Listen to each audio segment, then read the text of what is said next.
Okay, so a question I get a lot of in my DMs or anytime I put an ask me anything on my Instagram, I get a lot of people reaching out for relationship advice and mainly breakup advice. I think because I went through a pretty public breakup, I guess. So I get people asking me like, oh, I'm going through a hard patch with my significant other, or I'm going through a breakup. Do you have any advice in this situation? And I always try to help when I can, even though I myself am not great at relationships. I'll be honest. I think I do know what you should be doing in a relationship and what you should be doing in a breakup. I just don't really practice my own advice too much, but I like to give advice and apparently I'm pretty good at it. So I figured I'd make a video about that. This is gonna be a get ready with me video as well because I will be getting ready to go nowhere because we're in lockdown and we can't go anywhere, nowhere's open. Hence the no makeup, hence the, we won't talk about it. Okay, so the first thing I really wanna say is when you break up, please don't give yourself a time limit on crying or getting over your feeling sad. There's no timeline that suits everyone. Everyone is different. It's okay to cry. It's okay to be sad. When I went through the public breakup, the Philip breakup, it was really good for me to actually have that drive. I had to drive across the country to drive myself back to Toronto because that's how I got to Vancouver and the first time was driving. So I had to drive myself back.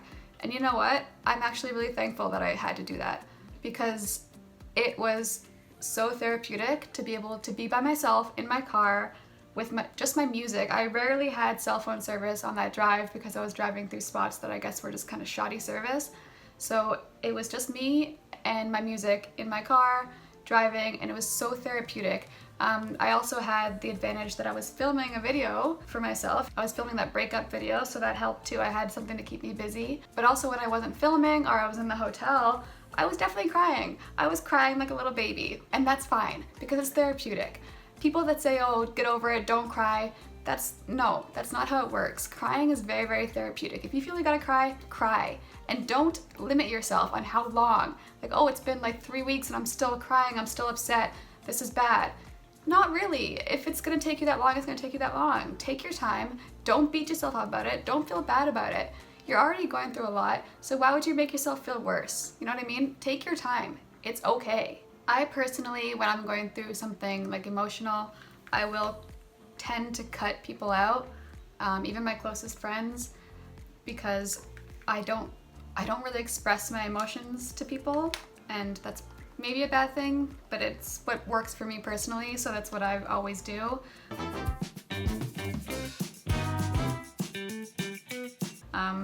If I'm going through, breaking up or I'm going through something upsetting, I tend to cut people out close to me, but I do let them know ahead of time. Like, I'll let my close friends know, like, hey, I'm just going through something right now. You might not hear from me for a little bit, but I love you and I'm sorry that I'm like this. So once I got back from Vancouver, I had my cries out, I had, my therapy in my car by myself, I had my isolation. I reached out to my friends when I got back. I think it's really important to reach out to the people around you when you're ready. When you're ready to reach out to your friends, your family, whoever loves you, just rely on them for support because I think they'd be happy to do it normally, right? So reach out to them because it will help to interact with someone and kind of not necessarily vent, but talk to someone that loves you and you love them. So that's really important as well. So then once you're kind of healed, you feel good, I recommend working on yourself. The first thing I usually do is I will sit down and kind of do a self-assessment and kind of assess the relationship that just ended and see where my flaws were and see what I can improve on. And I'll usually make a list. Like, I'm a big fan of writing things down because I feel like it's letting an emotion out, it's letting something out, and then it's not going to be bottled up in your head. So I write a lot. I write everything down. That's also a form of therapy for me. So I think it's really, really important to assess yourself after a breakup. Not just focus on, this person's so bad because they did this person's a piece of shit because they did this. No, because you know what? You were in that relationship too, and 9 times out of 10, it takes 2 people to, have faults and to end a relationship. I'm sure there are exceptions. I know there are exceptions where it's primarily one person being, not a great person. But I'm not talking about that. I'm talking about relationships that end because there's differences in the relationship. So work on yourself, assess what your faults were, your flaws were, and how you can better yourself going forward. One thing I think is a huge red flag in someone is when they're talking about their exes and, you know, my ex is terrible because of this, the relationship ended because of this, because of my ex did this wrong, my ex did that wrong, my ex is a piece of shit. That's a big red flag. That means that person isn't self-aware, in my opinion. Because I'm sorry, you probably did some bad things too. Admit it, you know? I'll admit there's a lot that I've done wrong in every relationship that I've been in that definitely added to a breakup or added to why the relationship ended. And it's really important to address that. It's really important to acknowledge that, I think. And then yeah, once you're kind of healed a little bit, you're not in your crying stage anymore, this is time to work on yourself. This is time to keep busy, keep occupied, keep productive. Get a new hobby or work on your job, you know? Work on skills that you have. Definitely keep productive because you're probably going to be thinking about the breakup or the relationship, and if you just spend all your time thinking about it because you have nothing else to do, it's going to eat you up. So it is so important, in my opinion, to keep busy, keep occupied. Even if it's just like hanging out with friends, you know what I mean? Just doing something. Clean your house, you know? Clean your house, eat healthy, exercise. All these things are gonna make you feel so good. And that's not even just for a breakup, that's just for, you know, life. If you're ever feeling sad, take some time, clean your space, make sure you're eating healthy, you're not eating garbage every day, and just exercise. These things help so much, they really do. And I know it's hard to find the motivation after a breakup to do these things, but once you get that motivation, you do it once, you realize how much it helps, you're gonna wanna do it again and again, and it's gonna become a routine eventually. And that's awesome when that happens. It's also really important to keep distance from your ex after this. Don't message them. Don't check their social media. That person, especially right now, is dead to you, in a sense. So just cut communication. Don't lurk them. Just try to remove them from your mind as best as you can right now because it's over and there's no point. There's no point. It's only gonna hurt yourself and it's only gonna make this process so much worse. It's gonna prolong it.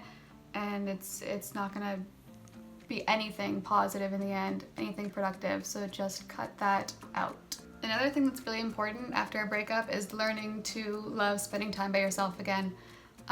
This is absolutely crucial in my opinion. Sometimes people immediately look for another person to fill that void, but that's not going to help you. It's really not. It's so important to learn to love spending time alone, to love yourself. Because if you don't love yourself, then you're not going to give the proper love to somebody else, and no one else is going to be able to properly love you as well. So take some time. Don't go searching for somebody else immediately. Don't go on dating apps right away. Don't do these things. Don't try to meet people. I took a trip a couple years ago across Ireland by myself. I just rented a car and I drove myself across the country for, I think it was like a week and a half or a week, and that trip was the most healing trip I've ever taken in my life. It's the best trip I've ever taken in my life in so many ways. I learned so much about myself. I learned that, you know what, I love myself. I love spending time by myself. I'm independent. I can handle things on my own. You're not relying on anyone else when you're by yourself in a different country.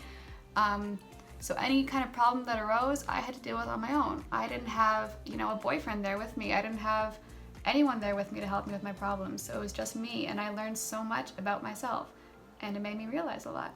And it made me realize that I'm pretty happy by myself. Like, don't get me wrong, I love love. I love being in a relationship. I really do. It's amazing, but I don't need to be. I think this trip was really significant in helping me realize that.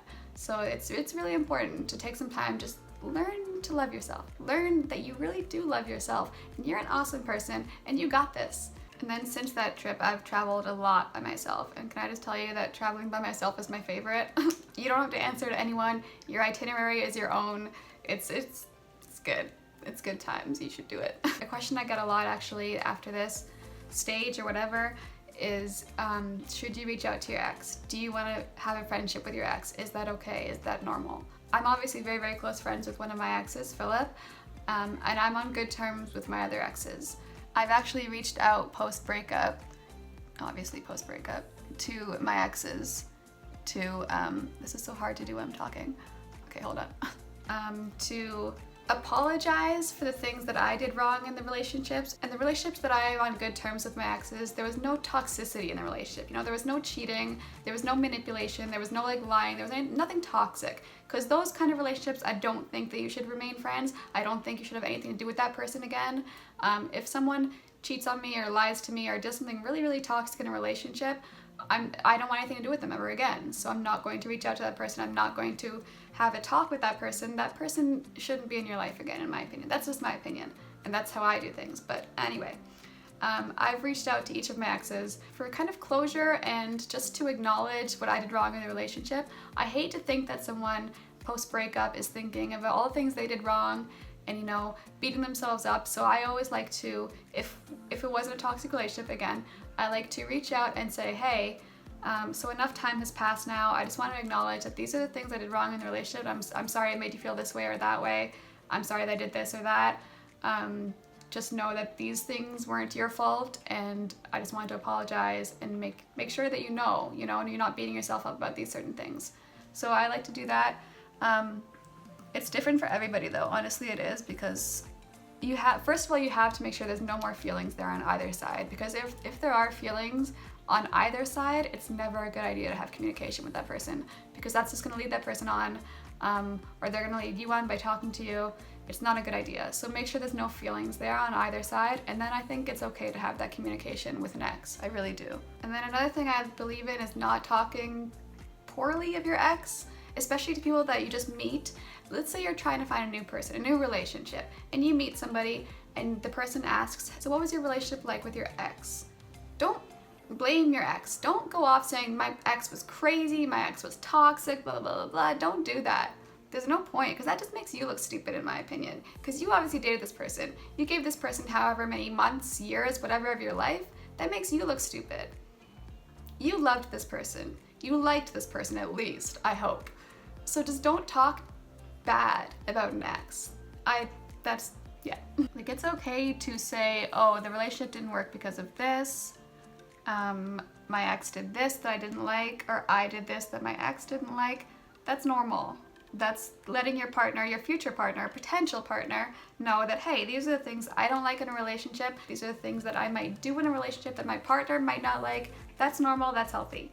But just talking trash about your ex, I hate that. That's a big red flag for me when someone does that. So these are kind of how I get over relationships or breakups.